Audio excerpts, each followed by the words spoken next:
Assalamualaikum warahmatullahi wabarakatuh. Anak-anak yang soleh-soleha, gimana kabarnya hari ini? Semoga kalian dalam keadaan sehat, sehat batin dan sehat lahirnya. Pertama, Pak J mengucapkan selamat kepada anak-anakku semuanya yang telah naik tingkat dari kelas 3 kemudian menuju kelas 4. Tentu di kelas 4 ini akan sekali banyak tantangan-tantangan dalam pembelajaran. Oleh karena itu, tetap semangat belajarnya, kerja keras lagi belajarnya, sehingga kalian bisa maksimal dalam proses pembelajarannya. Baik, kita awali pembelajaran pada kesempatan kali ini dengan mengucap bismillah bersama-sama. Bismillahirrahmanirrahim. Semoga kalian mendapatkan wawasan, mendapatkan ilmu yang bermanfaat dalam pembelajaran kali ini. Anak-anak yang soleh-soleha, sebelum Pak J mulai pembelajaran, Pak J mengingatkan kepada kita semuanya untuk tetap menjaga kesehatan, memakai masker, dan lain sebagainya, sehingga kita terjauh dari virus corona. Baik anak-anak, silahkan siapkan alat tulis, siapkan buku paket, siapkan buku tulis, agar kalian bisa fokus mendengarkan pembelajaran pada pembelajaran kali ini. Yang baik, pada kesempatan kali ini kita akan belajar tentang pendidikan al-Islam, yaitu bab pertama Al-Quran bagian ke-1.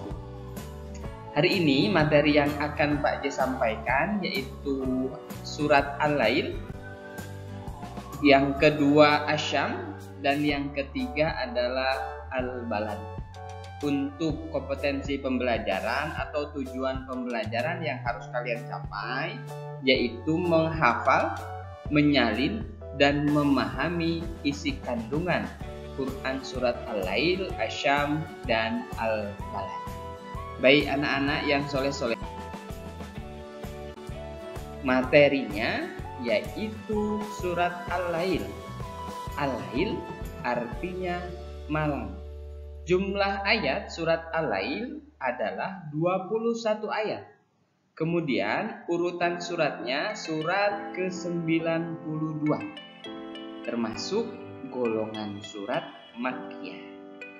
Kemudian pokok kandungan surat Al-Lail yang pertama, setiap usaha manusia akan mendapatkan balasannya. Jika kita berbuat baik, kebaikan itu akan kembali kepada kita. Tapi sebaliknya, kalau kita berbuat keburukan, keburukan itu akan kembali kepada kita yang melakukannya. Kemudian yang kedua, orang yang memberikan hartanya di jalan Allah, bertakwa kepada Allah, meyakini adanya surga, maka akan mendapatkan jalan yang mudah, yaitu jalan kebaikan. Dan terakhir, pokok kandungan surat Al-Lail adalah orang yang bakhil, merasa dirinya cukup dan mendustakan pahala terbaik, maka akan mendapatkan jalan kesukaran. Anak-anak yang soleh-soleha, itu adalah pokok kandungan surat Al-Lail. Kemudian Pak J lanjut yang kedua, yaitu surat Asyam. Arti Asyam adalah matahari. Jumlah ayatnya 15, surat ke-91, dan termasuk golongan surat Makkiyah. Adapun pokok kandungan surat Asyam, yang pertama adalah Allah menunjukkan jalan kebaikan dan keburukan bagi manusia. Yang kedua, orang yang memilih jalan kebaikan dan takwa, maka akan beruntung. Yang ketiga, orang yang memilih jalan keburukan dan dosa, maka akan celaka.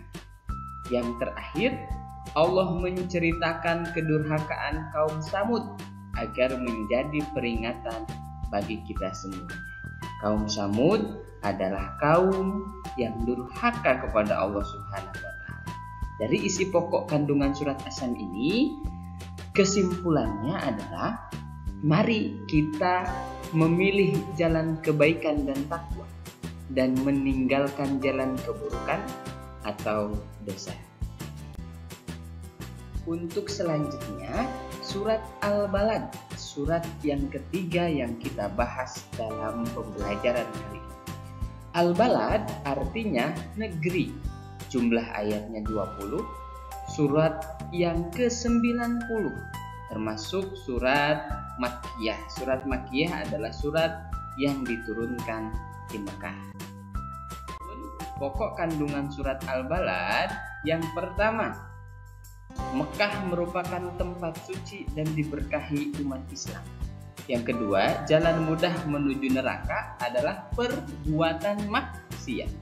Yang ketiga, orang yang memilih jalan kebaikan disebut golongan kanan, sedangkan yang memilih jalan kekafiran disebut golongan kafir.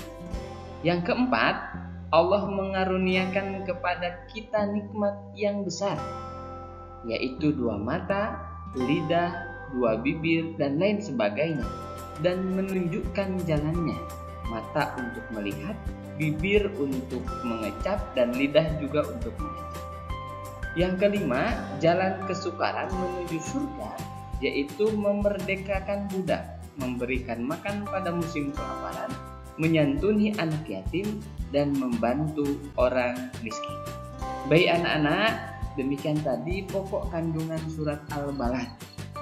Mudah-mudahan kalian bisa memahaminya, dan kemudian kita termasuk orang-orang yang bisa menjalankan perintah Allah dan menjauhi larangan-larangan Allah. Kalau dalam bahasa di sini yaitu golongan kanan yang memilih jalan kebaikan. Yang bisa Pak J sampaikan dalam materi kali ini, mudah-mudahan ada manfaatnya.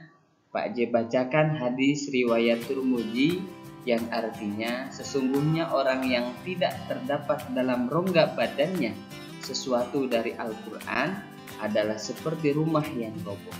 Artinya bahwa Al-Quran menjadi landasan hidup kita. Al-Quran menjadi jalan kita untuk senantiasa menjadikan perintah Allah itu sebagai kegiatan yang kita laksanakan dalam kehidupan sehari-hari. Semoga bermanfaat. Jaga selalu iman, jaga selalu ilmu dan amal. Mudah-mudahan Allah selalu melindungi kita dan keluarga. Mari kita akhiri pembelajaran kali ini dengan membaca hamdalah bersama-sama. Alhamdulillahirabbil alamin. Demikian yang bisa Pak J sampaikan. Kurang lebihnya mohon maaf. Assalamualaikum warahmatullahi wabarakatuh.